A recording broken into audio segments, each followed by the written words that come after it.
আপনারা যারা বিল্ডিং করবেন অবশ্যই আপনারা ছাদ দেওয়ার পূর্বে নিচের ফ্লোরটাকে এরকম ঢালাই দিয়ে নেবেন।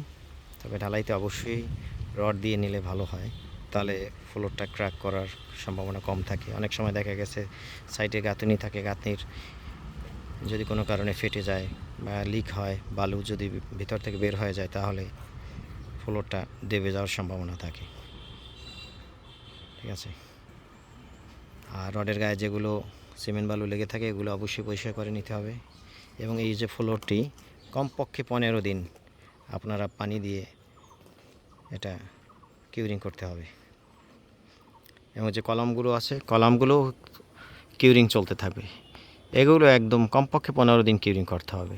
ছাদের শাটারিং কাজ যদি চলমান থাকে সেটা চলতে থাকবে, কিন্তু কলামের কিউরিং কোনোভাবে বন্ধ করা যাবে না। এবং কলামে এরকম বস্তা দিয়ে পাটের চট এগুলো দিয়ে বেঁধে দিতে হবে, দিয়ে তারপরে কন্টিনিউ পানি দিয়ে ভিজিয়ে রাখতে হবে।